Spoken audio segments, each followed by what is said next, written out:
because Douglas got rid of Rex Hogan and Chad Alexander. Nobody had a problem with that because it's not like they were doing any winning here. And it was always weird that they had Hogan in a previous era with McCagnon when they were bad and he brought him back. They never replaced those roles. They just sort of like promoted guys from within who've been here for like 15 years, all non-playoff seasons. And then you look at their coaching staff, and just from a quantity standpoint, they have less bodies than most NFL teams. Like they have like not enough coaches, just from a quantity standpoint, not enough people in their front office, never mind analytics, sports medicine, all that scouting, all that important stuff that the good teams do.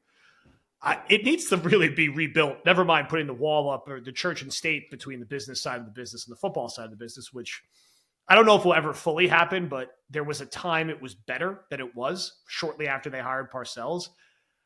It's a lot there, but what are a couple names that you would be not very excited about, but you're like, all right, like I could see the vision there as someone who's either going to be the next coach, the next GM, or someone who's just going to have a loud voice going forward as Woody goes back overseas, most likely.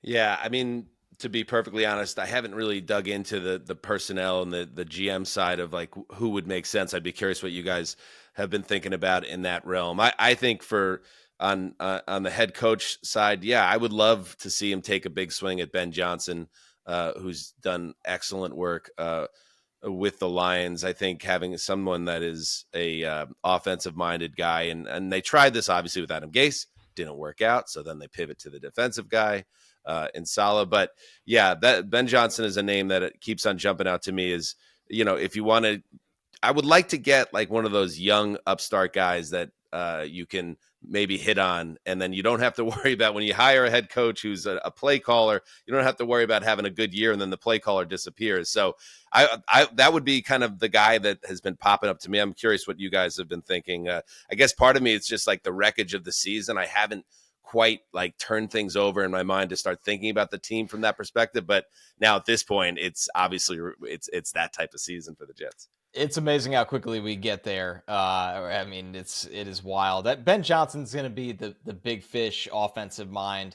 I think a lot of Jet fans right now, just after how unorganized this team has been and poorly coached and prepared and the lack of physicality, that you're going to hear a lot of hopes from Mike Vrabel, which is something I could get behind. I think Vrabel, though, after how things ended in Tennessee, is going to want the keys to the car, the full keys to the car, roster control, and the Jets might have to be in a situation where they surrender things like that to get a guy in that capacity. So, and then, if you're looking for the other side of the Ben Johnson aspect, you have Aaron Glenn, their defensive coordinator who has Jets roots. I think that'll be a name that certainly gets an interview. But, I mean, there's going to be a long list, Dan, because they got to figure out like who's really interested in this job and what structure makes sense is more important, probably. Yeah, there's another name, because Vrabel, there's been some reports, some smoke connecting him to the Browns. Right. And, if Kevin Stefanski shook free, that would be a guy I would be interested in as well. Yes. Because 100%. I think he really got snowed under by the Deshaun Watson fiasco there. And Cleveland, who's just as dysfunctional as the Jets are, would be the type of team that would flush him out for something that he had really nothing to do with. So that's another name to keep an eye on. I would not want a retread. Like, I know Vrabel would qualify that. I guess I like that idea of the Jets getting a hard ass in the building to straighten things out. But again, go get a hard ass and a respected defensive coordinator. Like, for instance, with last year when Vic Fangio was available after it didn't work out with Miami, like go get a guy for that side of the ball and then have someone that could be innovative and take the team forward offensively. I don't know if Mike Vrabel does that for me. The Tennessee Titans did not light the world on fire from an innovation standpoint. I'd like to see the Jets be fun again. And you need a quarterback to do that, but also you need someone that will mix things up. So those are, Stefanski, Ben Johnson, two names.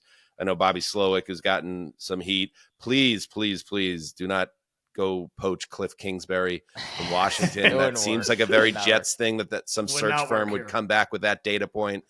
Be very careful with that. Well, I'll tell you my drunkest conspiracy. This is my last one for you, Dan. And I said this, I feel like 2 months ago, Joe, when things were starting to get scary. This is your go-to. This is it. My drunkest conspiracy is that Rodgers wants to be back next year and Christopher buys into it. They're close, whatever. This job becomes super unattractive to a lot of external candidates, and they talk themselves into bringing back Rex Ryan. And like I said, it's my drunkest conspiracy. Like the chances of it happening are 1%. but I'm telling you, there is a world where he at least gets an interview. Shotty back at OC. He brings the band back together. Get Pettin back. Get him back. Everyone's available. 2009 and 2010 Jets are assistant coaches. Like, it would be so chaotic that you just have to laugh and go for the ride. Yeah, I wouldn't. Nothing would surprise me with this team at this point.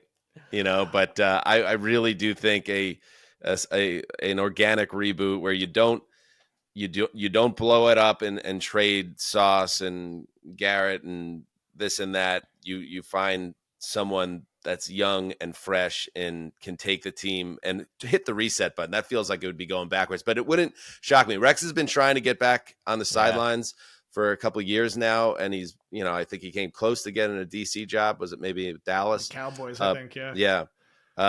But that will pop up. Rex will talk about that any day now at this point. Oh, he's out there lobbying for this job big time.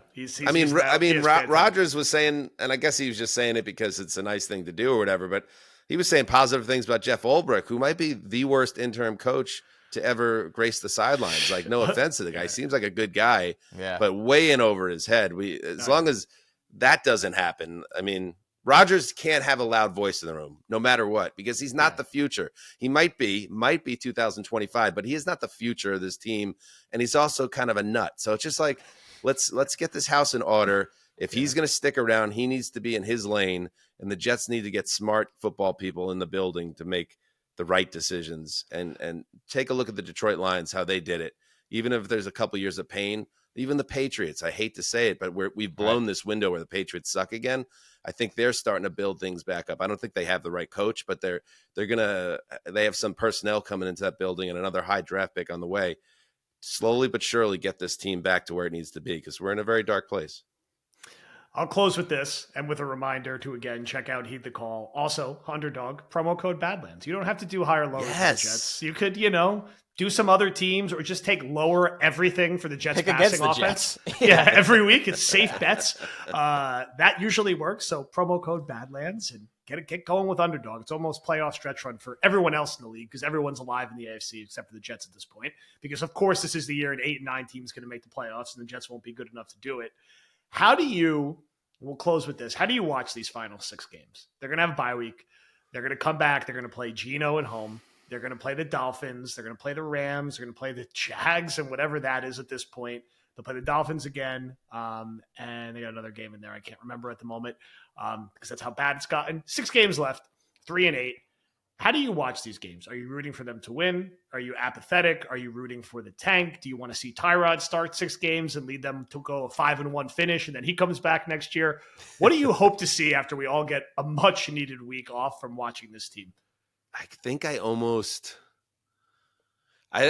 done the root for the tank before, scam for Sam, and that didn't work out. I just want it to go quietly.